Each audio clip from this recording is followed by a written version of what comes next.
And then she goes, I am Mr. B's wife. And I'm like, wife? I was like, wife? Mr. B has a wife?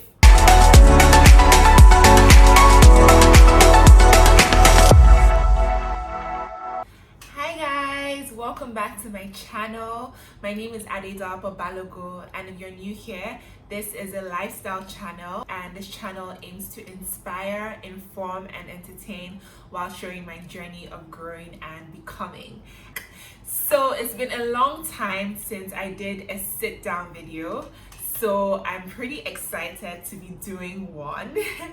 So yeah, I thought I'd do something fun, to do something quite entertaining and share with you a story time. Yeah, I'm gonna be giving you some tea. So as you've seen from the title, this story is when a married man's wife called me. Yes, a married man's wife called me. Like, guys, I was shook. Now, let me give you the tea. Let me take you back. Let me rewind, because you guys are probably wondering, Dolapo, what are you doing, married man? But let me give you the real tea, like the gist behind the whole thing. Okay, this was about, this was when I was in my second year of university. So towards the end of 2014. So my big sis was getting married. I won't be calling names here because I don't want to include anybody. So my big sis was getting married, and let's just call my big sis Mrs. A. So Mrs. A was getting married, and I was on her train and everything. So I was in England, and I had to go back home. I was schooling in England then, and I had to go back home for the wedding, and I was pretty excited, like looking forward to it. So yeah, the wedding day comes and everything, and you know, everyone, the bridal train, we all were at the hotel. We had taken our pictures and everything, and then there was obviously the groom's train as well, the groomsmen and everything. So from what I remember, I believe I hadn't really spoken to the groomsmen, because basically I came a bit late for like some of the events of the wedding. So I had missed like the traditional wedding, and I had missed some other events, you know, where you meet the groomsmen and everything. So I hadn't met any of the groomsmen. So I haven't met anyone. So it was on the day of the wedding I was meeting the groomsmen. So yeah, so obviously it was church time. It was time for church, and we basically had the church. I believe we had the church at Civic Center. I believe it was Civic Center. So we had the church, and it was time to walk in. And from what I remember, that's when I firstly met the groomsmen and everything. So my eye was really not on anybody, none of that. I was just like, you know, just amazed by the wedding, because it was actually very emotional. I remember the song was, you know, very emotional. They played Ty Tribet, I Love You Forever, for us to walk in. So it was just a very emotional moment. So for me, I basically was just like in the moment, you know, just, you know, I think I may have cried or something, I can't remember, but it was just really emotional. So yeah, so everybody walked in, the groomsmen walked in, the bridesmaid, we walked in, and then went to sit down. So then I did not interact with any of the groomsmen. I was just chilling on my own, chilling with the other bridesmaid. So then it was time for the reception, and the reception is basically where we dance, we basically celebrate. So okay, so we go to the reception, and it's time for the bridesmaid and the groomsmen to dance in. So this is when I firstly started having like interactions with the groomsmen, and I had interactions with just like a few of them. So basically, the guy I was meant to dance in with, I think we switched with someone else. So I was meant to dance in with someone, like one of the groomsmen, and basically I think because of height or something, I chose another person. So the guy I was meant to dance originally is the guy that came to talk to me, and this story revolves around. But I didn't end up dancing with him. I ended up dancing with one of the other groomsmen. So we danced in, everybody dancing and everything. So I'm guessing that this guy that I was meant to dance in with saw me and probably was like, okay, who is this chick? Okay, I'm feeling this girl or something. Because after we all went to sit down and chill, and he came to meet me, and he was just like, hey, he introduced himself. Let's call him Mr. B. So Mr. B came, he introduced himself. He was like, oh, my name is blah blah blah. I was like, okay, my name is Dolapo and everything, and we're just talking for a bit. And then next thing, he's like, can I get your email address? And like I said, I was in my second year of university, so I was a bit young, a bit naive. I was kind of like, email address. Normally people ask you, can I get your number? So me, I was just thinking this guy's probably older, you know, I was wooed by that. So I was like, email address, that's so formal, you know, I was washed by that. So I was like, okay, he wants my email address. So I go ahead and I give it to him. I give him my email address and everything. So I give it to him, he takes it, and then he's like, okay, I'll keep in touch with you and everything. So that was like pretty much the end of our conversation. I went on to dance, you know, went on to have a good time and everything. And I was just thinking in my head, why did this guy take my email address? Like, normally people ask for your number, right? So that should have, you know, sparked a red flag. I don't know, guys, tell me, like, do guys ask for your email address? Like, isn't that weird? I found that a bit like random, like, why email address? But in my head, I was just like, this guy is just probably, you know, a bit older, a bit more formal, you know, maybe that's how he rolls. So I was like, okay, cool, we'll roll with it. So anyways, the wedding ends and I go back to England. And you know, obviously I'm not like checking my emails, because I even forgot about it. I was even thinking, I don't know, I can't remember what I was thinking. I was probably thinking maybe the guy was just, you know, trying to chat me, or would he really email me? I wasn't like really washed by the guy. Like, he was good looking and everything, and he looked like a decent guy. He was fine, but it wasn't something that was on my mind. I was just like, okay, would this guy even contact me? I don't even know. Maybe he was just talking, I don't know. So I forgot about it, went back to school, went back to uni, and was just doing my own thing. And then maybe a few weeks, a week or two down the line, I can't remember the days, because guys, this was 2014, we're in 2021, so it was a pretty long time ago. The point is, the guy contacted me and was like, oh, hey Dolapo, it's Mr. blah blah blah. And when he contacted me, I saw like the name of his company and everything, and I saw that he was actually the CEO of his company. So you know, young girl like me, I was washed. I was like, CEO is trying to contact me. Wow. So I was like, okay, you know, I responded. I was like, oh, hey, how are you and everything. And then we talked, and he was like, oh, how are you? I'm doing fine. He was like, he's doing fine and everything. And I was like, okay, me too, I'm doing fine. And then we had like a few conversations, and that was it. That was literally it, guys. Nothing. He didn't go further and say, can I have your number? Nothing. It was just like a few conversations over the email. So I was like, okay, cool. Me, I wasn't washed by it. I was like, this was when I was just starting my walk with God. So I wasn't even really trying to talk to any guy. Like, so for me, I wasn't washed by it at all. So I was just like, okay. So going on along the line, he would just send me like emails, just checking on me. Oh, hey, maybe ask a few questions. And yeah, I'll just respond. But the conversation was never long enough to develop anything. It was just like these short emails, like, how are you, blah blah blah.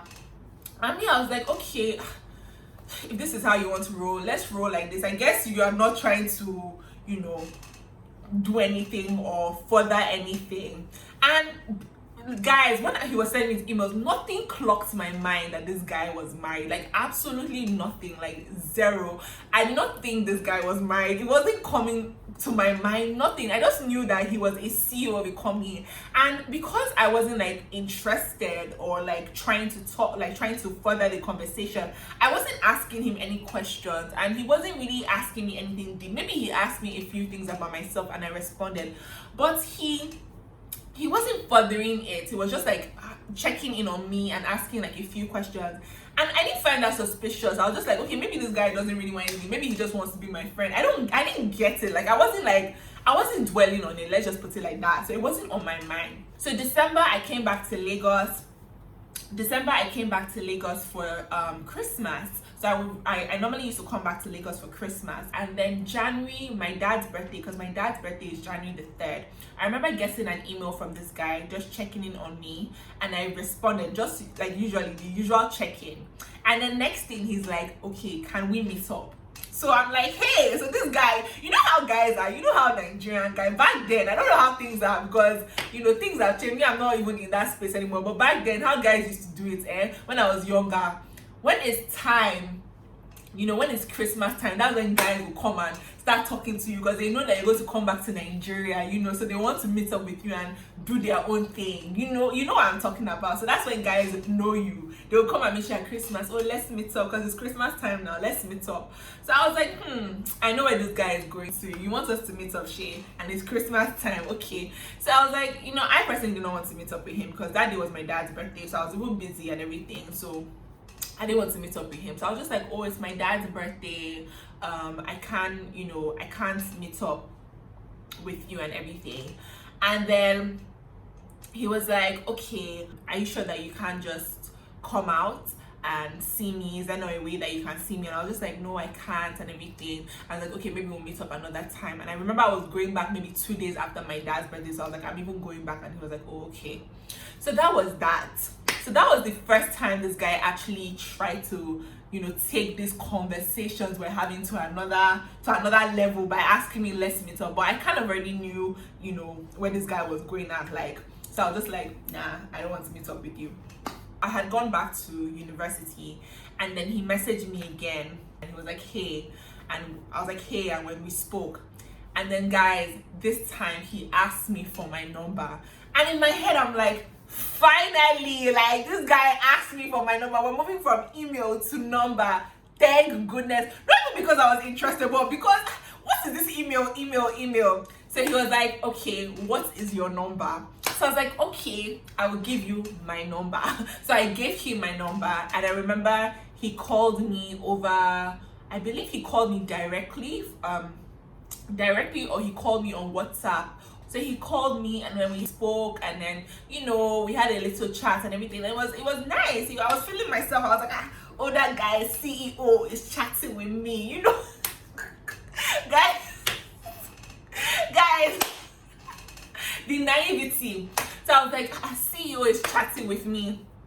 So we had a chat, and then we said goodbye, and that was that. So this is when things went left.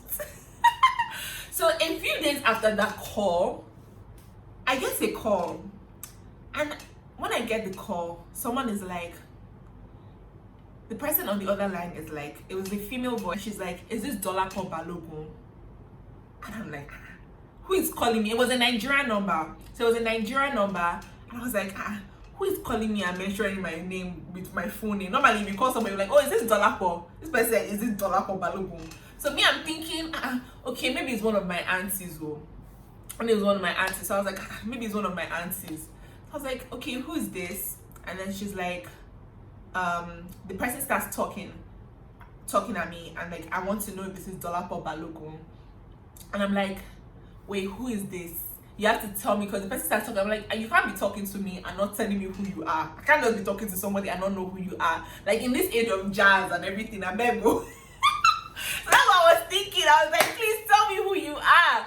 So the person was like, not telling me. She wasn't telling me what she was just talking. I was like, excuse me, I'm sorry, I can't talk to you if you don't tell me who you are. You can't be talking to me and not telling me who you are. And then she goes, I am Mr. B's wife. And I'm like, wife? I was like, wife? I was like, what? I was actually like shook, guys. I was shook. I was like, Mr. B has a wife? Like, literally, that's what I said. I said, Mr. B has a wife? And then she goes, yes, he has a wife. And I'm his wife. And I'm like, I was like, I didn't know he had a wife. Or I was just like, I didn't know he had a wife. Like, he never told me that he had a wife. And then she's like, yes, he has a wife, and I'm his wife. And yeah, I'm not calling to shout at you. I'm not calling to argue with you. You see, Dolapo, I've been in your position before. I know what it feels like to be a young girl and have older men talking to you. And I'm like, Wait. You just pause over there. You just pause. Who are you to be? I was like, excuse me. Cause the thing is like, I was just like, I don't want it to look like me. I was chasing a married man.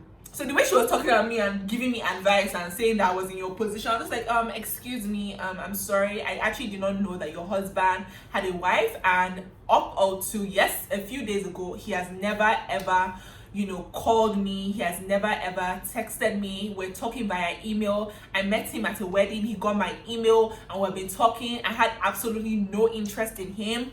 I did not know he was married and I did not have any interest in him. I'm sorry about that. I'm sorry, but excuse me, this is really not my fault. I did not know your husband had a wife. And she's like, oh no, I'm not calling to shout at you. I'm not calling to I'm not calling to shout at you. I just want to give you advice. You see, you have to be careful, this. And I'm like, I just felt some type of way because I'm like, who are you to really give me advice? Like, why are you giving me advice? You should talk to your husband. You should be talking to me. You don't know me from anywhere. Why are you giving me advice? And she's like, my mother used to tell me that men are this, men are that. And yeah, she's just like, man, you can't trust men, this, that, and that, this, that, and the third. And, she saw my number on his phone. And I started to get paint the picture that this is not the first time that her husband has done this. This is not the first time her husband is doing this. So for me, I now started to feel bad from the woman because she was not coming from a place of attack. She was coming rather from a place to just kind of I don't know if it was confide in me. I don't know if she was going through some stuff. So I just felt bad for her. So I was just like, okay, let me not be rude. I was just like, okay, I'm really sorry about this. If I knew he had a wife, I would not even give him my email address. I would not even talk to him. I did not know that he had a wife, and I'm actually really sorry about this. So that's why I told her and everything, and then she just kept on going on and on and on and on. And at the point I was like, I'm sorry, I'm sorry for what happened. I'm not in the position, for you to bring me into this, to be honest, because it's not my fault. I'm not trying to chase married men, so I did not know. And I think she was just going on. I was just like, excuse me, I'm really sorry, but I have to go. And I cut the phone, and that was that. And guys, you will not even imagine what happened. A few days down the line, this same guy messaged me again. But what I did basically was that I just wanted to clear my name, because I didn't want the fact, because basically I told you that it was my big sister, her wedding train, and that's when I met this guy. So I didn't want any rumors going around me. I didn't want to, there's Instablog Ninja. That's how they'll not take it to Instablog Ninja. I beg. So me, I went to go and clear my name. I went to go and tell my big sis, Mrs. A. I went to go and tell her, hey, big sis, this is what happened, blah blah blah. She was just like, are you serious? That she go and tell her husband about it, that's rubbish, blah blah. So I just want to go and clear my name. I was like, look, I wash my hands. So guys, that's basically what happened. The guy tried to message me again, but I just blocked him. I was just like, that's absolutely rubbish, guys. I'm just like, I don't get it. I don't get it. Why do married men? Let's further this conversation. Let's take this conversation in the comment section. Why do married men chase other girls? Why do they chase other girls? If you are committed to someone, if you say you're going to commit to someone, then commit to them. Marriage is a covenant. You can't marry someone and then be going outside to go and be finding someone else. It's messed up. So I don't understand why married men or married women go outside their marriage to find other people. It's so unfair on your spouse. It's so unfair on them. I can imagine how the woman was feeling. Feeling oh my god, this guy doesn't appreciate me, feeling some type of way. And please, if you are a single lady, please do not chase married men. Do not do that, because one day you're going to have a home, one day you're going to get married, and you will not want that to happen in your own home. You want your husband to go and chase another woman. So let's not do that. And it's for both sexes, for both guys and girls. Stop chasing married people. Basically, marriage is two people coming together as one, and you're meant to, you guys are not meant to go outside the home and start chasing other people. So guys, please, if you're married, please stay with your spouse. If you're married, stay with your spouse. And if you're a single lady, don't chase married men. It's unfair. Because karma is real. What you do to others will come back to you. So guys, that is my story time. That is how a married man's wife called me. Like, so today, that's one of the funniest stories that I have. And I have a few other funny stories. So if you enjoyed this, definitely share this. I feel like if this can get up to, let's just say, 300 likes, then I would definitely share another story time. So if you can get this to 300 to 500 likes, then I'll share another story time. So do share this with someone. If you enjoyed this, please like, please share, comment down below any story that you have that is funny. I want to laugh, guys. I want to laugh. Have you experienced this before? If you're a girl, have you experienced this before? If you're a guy, have you experienced this before? Like, has a married person, a married man or a married woman tried to talk to you before, and how did you handle the situation? Did you give in? Say the truth. But yeah, guys, let me know in the comment section if you experienced something before. Did I handle it well? Please tell me, did I handle it well? Because I'm like in this street, like, in Nigeria, like even around the world, but Nigeria is very very prevalent. Like a lot of people, like lots of married men like to chase single ladies. I don't understand. But yeah, that's basically my story time. If you haven't subscribed and you're watching this, please subscribe. Please, you can't just be getting this content and not subscribing. So yeah, guys, I'll catch you guys in another one and see you soon. Bye.